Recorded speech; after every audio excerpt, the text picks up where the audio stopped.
Hi there, this is Eshu. I'm the abbot here at Zenwest Buddhist Society. This Living Zen-podcast is just one of the many resources we've created at Zenwest to make Zen practice and training more available and accessible to people all over the world. Instructional videos, printable resources, and much, much more are also available on our website at www.zenwest.ca. If you're a regular listener, I'd love to hear from you. So please drop me an email at office@zenwest.ca and let me know who you are, how you got started, and what brought you to Zen. Everything we make available in person and online at Zenwest is only possible because of the support of our members and associates, people like you. If the efforts of our community are making a difference in your life, I'd like to invite you to show your support and take part in making it happen by becoming an associate or member of the Zenwest Sangha. You can do this by clicking the Join Us tab on our website at www.zenwest.ca. Thank you for your support, and thanks for listening. Periodically here at Zenwest, for members and associates, I'll run what's called a meditation challenge. This is a 21-day commitment where people sign up to practice consistently for 21 days. If you come here often at all, one of the things that I talk about over and over again is the significance, the value of consistency in practice. Meditation is a wonderful thing. And if we do a little bit of it, if we just come here once a week, every Tuesday evening, we find that it has some wonderful sort of analgesic qualities. Maybe we feel a little bit more relaxed. Many people talk about the sort of Wednesday morning glow after a Tuesday evening sit. But it's important to understand that this little blissful, nice feeling is not the limit or is not the maximum capacity of the impact that meditation practice can have on our lives. In fact, in a lot of ways, from the perspective of Zen, it's kind of a side effect, really. The power of practice really hits home or really starts to be felt when we begin to practice consistently, daily. I often talk about that doing 5 minutes of sitting meditation practice every day is always going to be more effective than sitting for 2 hours in a day and then not doing it again for a couple of weeks or a week.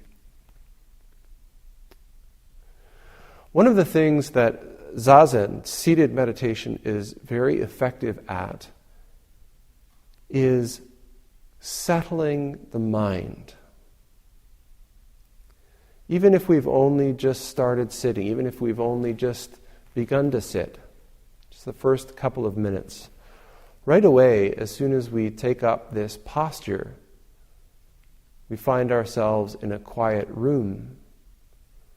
We'll notice that we are not so quiet on the inside. Our bodies can be making all kinds of noises, distractions.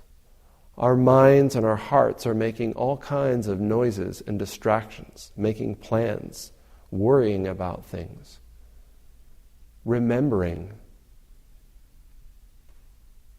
As we sit, some of those distractions begin to settle. I like to point out, though, that contrary to what we think, that distractions are always necessarily an unnecessary or a bad thing, that we have these mental and physical distractions for a reason. We give rise to them for a reason. They are not just random distractions for no reason. They have a purpose to distract us from. Living as a human being can be a difficult, upsetting, dissatisfactory, vulnerable thing. Each of us has our hopes and dreams. Each of us has our miseries and sufferings. Since the time we were young children, we've learned to use physical distractions and mental distractions and emotional distractions to draw us away from the things that frighten us, from the things that we feel could hurt us, from the things, maybe from the things that would really force us to change.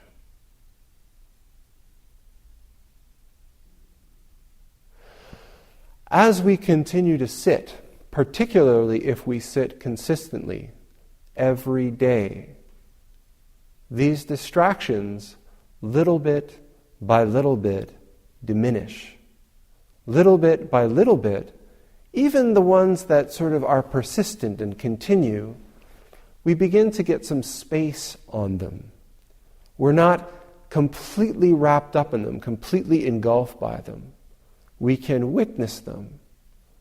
We can know them, but not be immersed in them. And we continue to settle deeper and deeper into our bodies, deeper and deeper into the activity that's unfolding in front of us in this moment,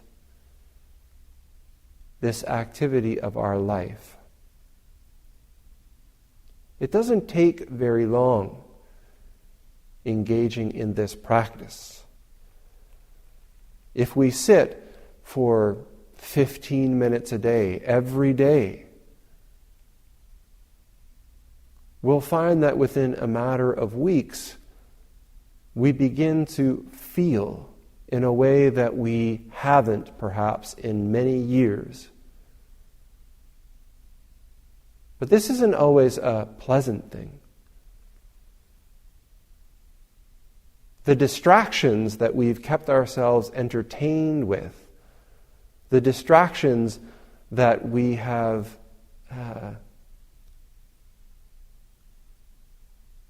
kept ourselves from feeling with, settle. And we begin to come face to face with the problem, with the things that scare us, with the things that make us uncomfortable, with the uncomfortable and sometimes unpleasant truth that we need to change, or a circumstance needs to change. This is often where people who have started to meditate decide that something else would be better than meditation. Maybe I should take up an instrument, or maybe I should go do some yoga, or maybe I should go backpacking somewhere.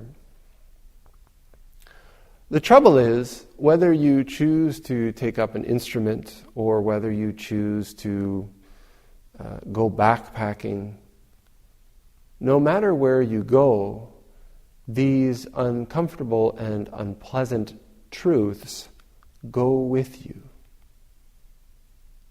Regardless of the refinement of your distraction or the increase in potency of your distraction, these uncomfortable and unpleasant truths don't go away. They just get louder. And pretty soon, thinking isn't enough. Pretty soon, television or reading or eating or kitten videos on YouTube just aren't enough. And soon alcohol isn't enough. And soon sex isn't enough. And these uncomfortable and unpleasant truths burst forth into the consciousness of our everyday life. This practice offers us an opportunity to meet them.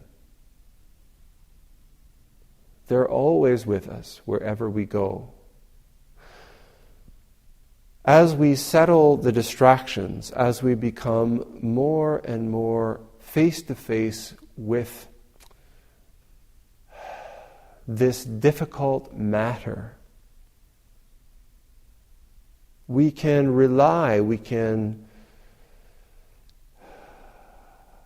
utilize the support of our community. We can utilize the support of this form. We can utilize the support of a teacher to help us just sit with it. I think the metaphor of this Zendo is such a perfect one. You have a room full of people who are willing to sit beside you through whatever it is that you need to sit through. They're not going anywhere.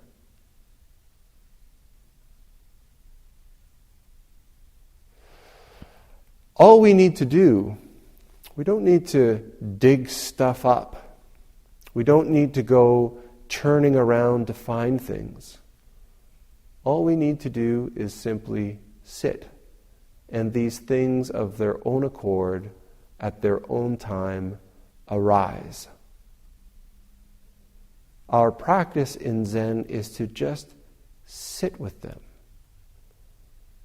not seeking them out and not avoiding them. When these things arise, when these sensations, thoughts, feelings arise, we simply allow them to be. We embrace them, recognizing them as nothing other than our own content. And we just sit. Genjo Osho uses the term combust. And this practice in many ways is just like a crucible through which we burn off this difficult matter and find the strength and the will to transform. This practice is one of awakening, familiarizing ourselves with ourselves, realizing who we truly are, and taking up the challenge to manifest our complete potential, waking up.